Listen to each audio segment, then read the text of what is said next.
quiere que se penalice al agente del Estado. Como marco de referencia, algunos de los artículos de la Constitución mexicana, como el 108, 109, creo, pueden ofrecer pautas claras de quiénes deberían ser abarcados sobre la conducta de la desaparición forzada. Creemos que la ley, de manera muy importante, y felicitamos a quienes la hayan redactado, incluyen ciertas previsiones sobre la responsabilidad penal del superior jerárquico. Creemos que esto es indispensable en los casos de la jurisprudencia mexicana que hemos podido revisar. Hay muchas dificultades del Poder Judicial para establecer esta responsabilidad del superior jerárquico, pero creemos que debería revisarse el texto para incluir todos los supuestos contenidos en la Convención Internacional sobre Desapariciones Forzadas. Creo que esto es muy importante porque no todos los supuestos están previstos en el proyecto actual. Para mantenerme en la tipificación, como usted sabe, senadora, la desaparición forzada es una violación compleja, que tiene fundamentalmente dos elementos principales: la privación de la libertad y el ocultamiento de la detención o de la suerte o el paradero de la persona detenida. La persona que participe en un delito de desaparición forzada lo puede cometer, sea porque participó en la detención de la persona, en la privación de la libertad, como si participó en el ocultamiento de la verdad de la detención. Tal como está redactado hoy el artículo en el proyecto de ley, no necesariamente se prevén los dos supuestos, sino que pareciera que tienen que confluir los dos. Y solamente cuando uno detiene y oculta es cuando podría ser responsabilizado penalmente de la desaparición forzada, y creemos que habría que buscar una técnica legislativa que permita abarcar cualquiera de los dos supuestos: privación y negación de la información.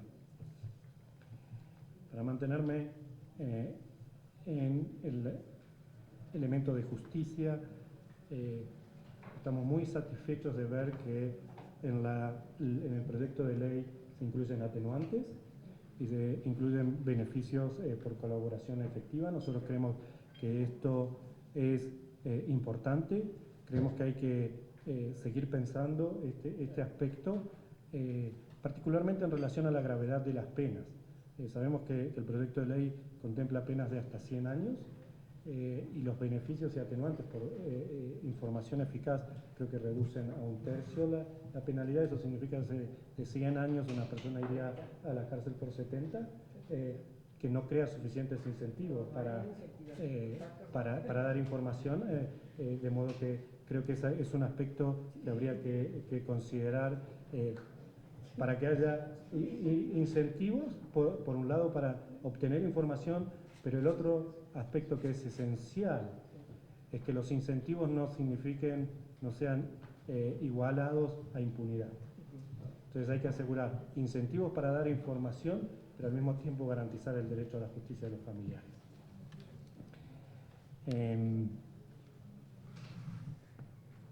Estábamos comentando hace un momento, senadora, quién tiene la capacidad. Usted me decía que muchos de los problemas radican en los estados, y muchos de los problemas. Entonces, creo que la pregunta que todos nos deberemos formular es: ¿quién dentro del Estado mexicano tiene mayores capacidades para romper con el patrón de impunidad? ¿Es la PGR? ¿Es la Federación? ¿O son las Procuradurías Generales de Justicia de los estados? Creo que esta es la pregunta y es el test que ustedes deberían formularse en la atribución de la responsabilidad en la investigación penal. Cuando yo me reuní hoy con familiares, les hice esta pregunta directamente. Y la respuesta unánime fue: preferimos la PGR, preferimos la Federación, por varios motivos, y creo que es importante. Uno, una mayor capacidad profesional de los ministerios públicos a nivel federal que a nivel estadual. Y segundo, y fundamentalmente, mayores recursos. De modo que yo creo que lo que debería reafirmar la ley, independientemente de la decisión final sobre quién tiene la responsabilidad de la investigación, el juzgamiento y la sanción, es el rol central que tiene que cumplir la Federación. Cuando dije que en nuestra experiencia, cuando vinimos aquí, se transferían la responsabilidad entre los estados y la federación y de la Unión hacia los estados, entonces nosotros decíamos, ¿quién tiene la responsabilidad de investigar estos delitos? Entonces, en la federación nos decían, el 97% de los delitos en México son de la jurisdicción local. Entonces, tienen que preguntarle a la Procuraduría de Justicia local. Cuando íbamos a las Procuradurías de Justicia locales le hacíamos la misma pregunta, nos decían, casi todas las desapariciones son del crimen organizado. Como el crimen organizado es materia de la federación, tiene que ser la federación. Y la pelota iba y venía, y en el medio de las víctimas lo único que veían era la impunidad de sus casos. Entonces nosotros creemos que la ley tiene que reafirmar el rol central y la capacidad de atracción de los casos de desaparición forzada. Pero la atracción que tendría que hacer y el rol de liderazgo en la investigación penal no se puede hacer tarde.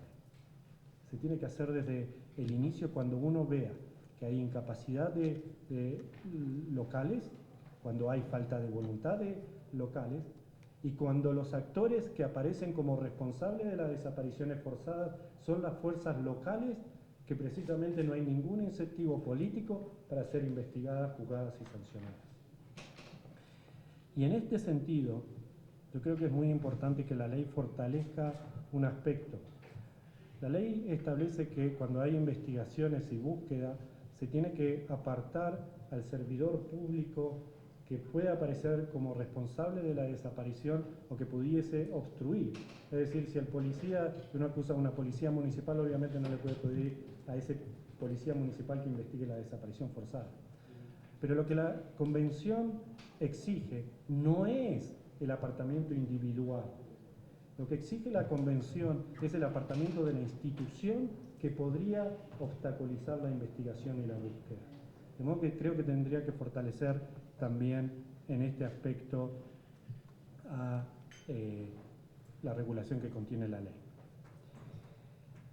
Independientemente de dónde radique la responsabilidad final que ustedes atribuyan en la investigación, juzgamiento y sanción, lo que tiene que asegurar la ley es que se doten recursos financieros suficientes. Creo que obviamente una ley general de desaparición forzada no es la que va a atribuir los recursos financieros, pero debería tener pautas más claras para asegurar que va a haber autonomía para todos los que tengan la responsabilidad de las investigaciones y la búsqueda, que tendrán autonomía presupuestaria y los recursos necesarios para poder hacer esta investigación. En temas de verdad, y fundamentalmente en términos de búsqueda, que para nosotros es el principal reclamo que escuchamos de los familiares. Obviamente, toda la búsqueda tiene que ser de oficio, y creemos que ahí la ley, si bien lo insinúa, no es suficientemente clara. Por ejemplo, todavía la búsqueda depende de que se presente un reporte a las autoridades responsables de la investigación, cuando nosotros creemos que también debería establecer que cuando cualquier autoridad pública tenga conocimiento de una desaparición, debe iniciar de oficio la búsqueda de la persona desaparecida. La búsqueda tiene que ser exhaustiva, tiene que ser realizada con la debida diligencia, y un tema que es esencial, y estoy seguro que todos aquí comparten, es que la búsqueda no puede ser ni burocrática ni de escritorio. La búsqueda tiene que ser de campo. Hay que ir a los lugares donde las personas desaparecidas pueden haber desaparecido, donde pueden estar ocultadas. Con oficios que enviemos desde esta sala no vamos a encontrar a los desaparecidos. Por eso nosotros creemos que el principal paso es distinguir la investigación penal de la búsqueda de la persona desaparecida. Nosotros creemos que los objetivos de la investigación penal y la búsqueda no son los mismos, que la búsqueda debe estar orientada por un principio humanitario.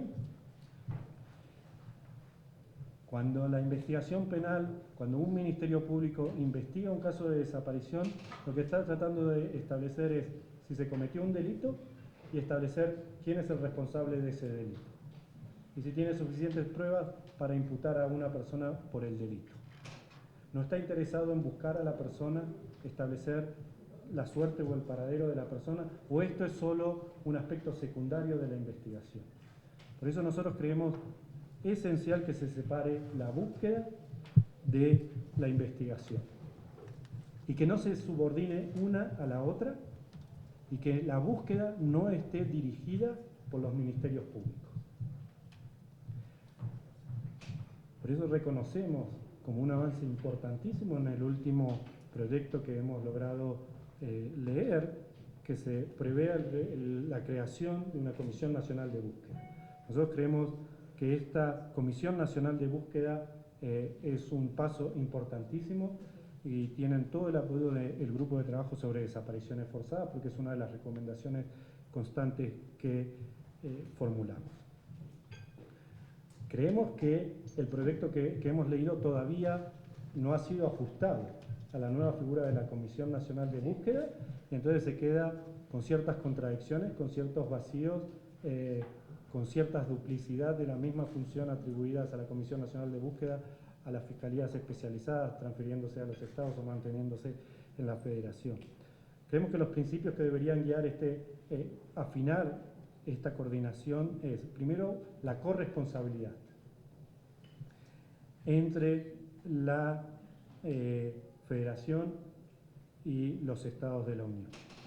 En segundo lugar, la Comisión Nacional de Búsqueda, y sé que uno de los puntos principales de discusión es a dónde va a estar localizada la Comisión Nacional de Búsqueda, es que tenga, independientemente de donde esté, es que tenga autoridad, que tenga la autoridad suficiente para poder realizar búsquedas efectivas y que tenga la autoridad suficiente para que todas las autoridades estén obligadas a cooperar con la Comisión Nacional de Búsqueda.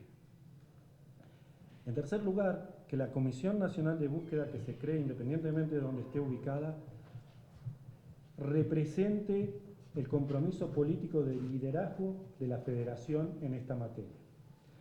Y vuelvo a insistir en el liderazgo de la Federación.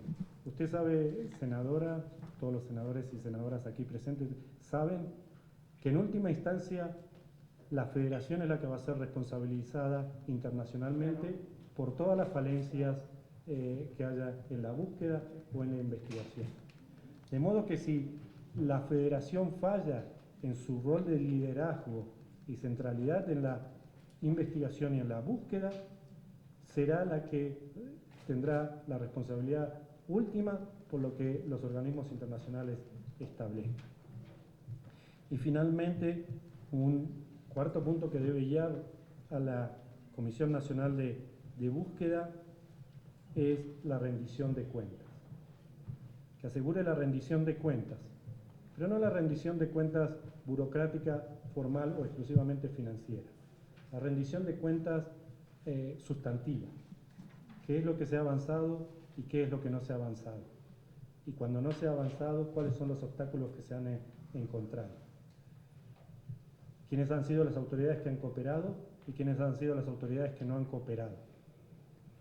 ¿Cuál es la responsabilidad del Ejecutivo? ¿Cuál es la responsabilidad del Legislativo? ¿Cuál es la responsabilidad del Poder Judicial en los avances o estancamientos que pueda encontrar la Comisión Nacional de Búsqueda? Y es una rendición de cuentas hacia la sociedad mexicana, pero fundamentalmente hacia las víctimas. Y las víctimas tienen que participar en el proceso de formulación, de funcionamiento y de rendición de cuentas de la Comisión Nacional de Búsqueda. Felicitamos la inclusión de un Consejo Ciudadano, creemos que es sumamente importante. Ojalá que ese Consejo Ciudadano se fortalezcan las atribuciones que se le otorguen y que se le dé más poder también a este Consejo Ciudadano sobre cómo va a hacer la propia fiscalización o monitoreo de la Comisión Nacional de Búsqueda. Tanto en la investigación como en búsqueda, la ley podría fortalecerse si garantiza mayor y mejor acceso, por un lado, a todos los lugares donde posiblemente pueda estar una persona desaparecida, donde posiblemente pueda haber evidencias. En algunos artículos de la ley se enumeran ciertos lugares públicos, ciertos lugares donde se debería permitir el ingreso de los investigadores o de la Comisión Nacional de Búsqueda.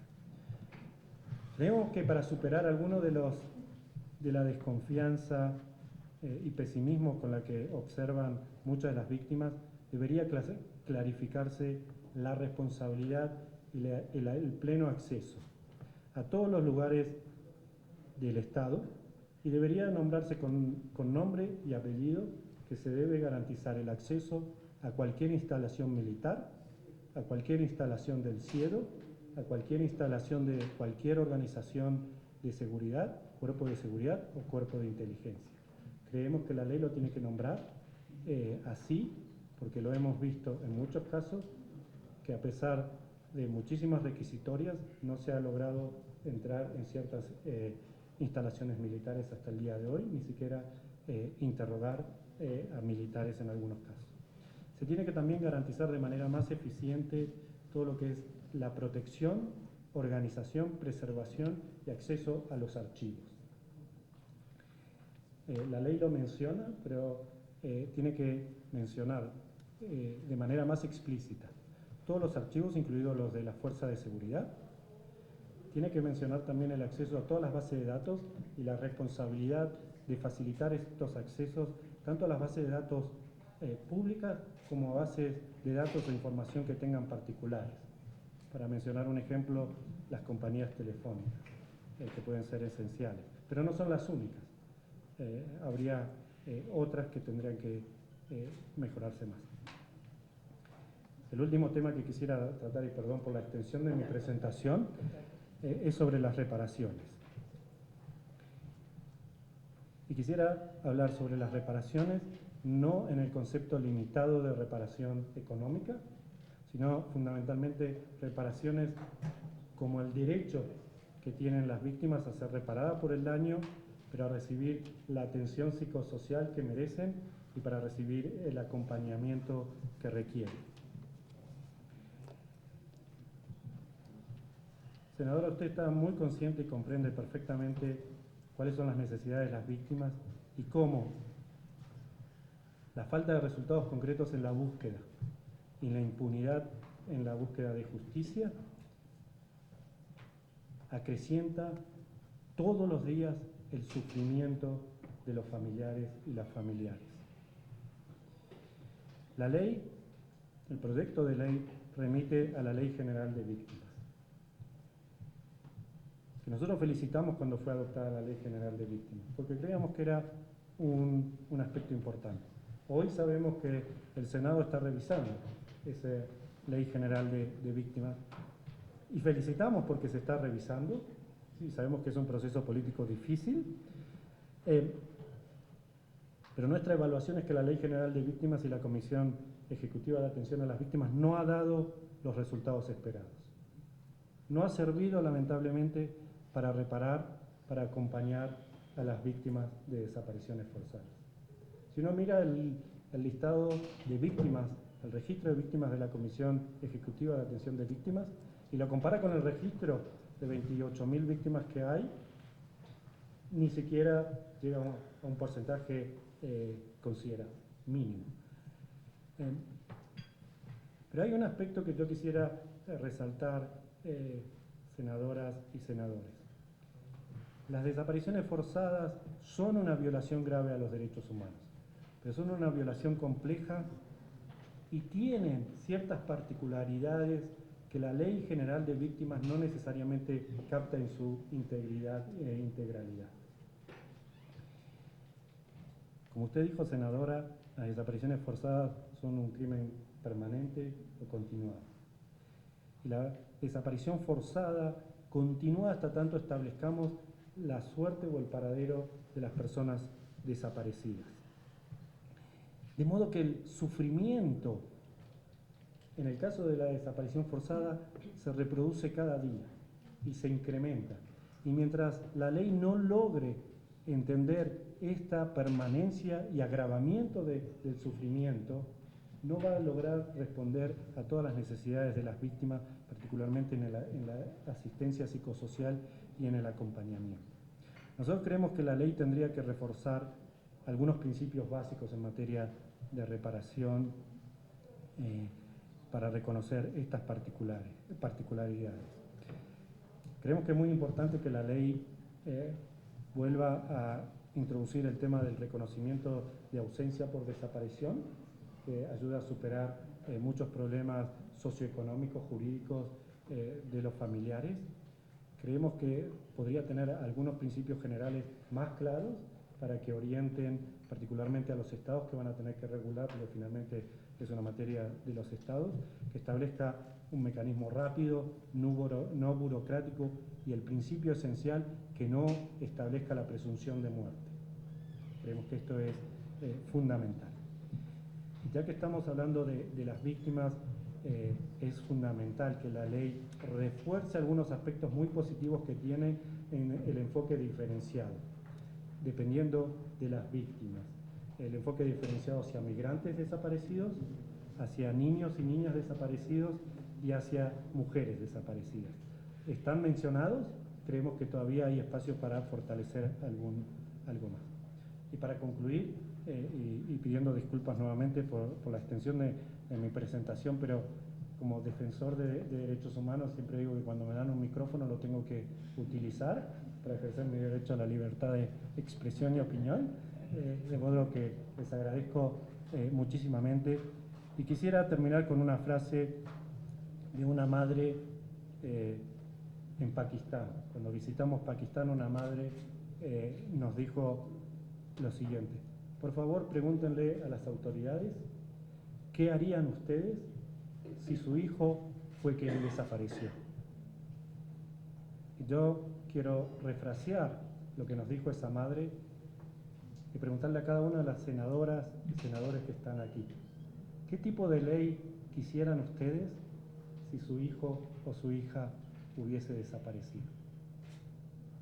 Y si ustedes creen que el proyecto de ley o el proyecto de ley que van a aprobar satisface lo que ustedes quisieran que el Estado mexicano hiciese si su hijo o su hija desapareciese, no solamente que van a recibir las felicitaciones y el acompañamiento del grupo de trabajo, sino que fundamentalmente van a lograr superar esta etapa tristísima de la historia mexicana.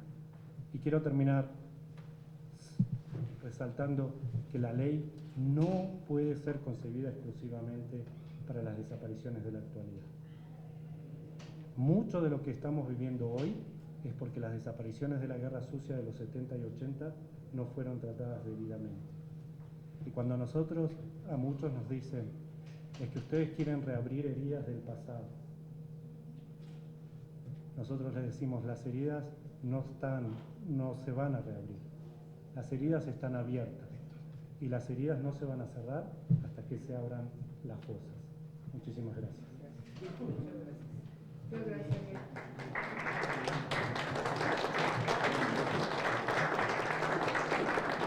Bueno,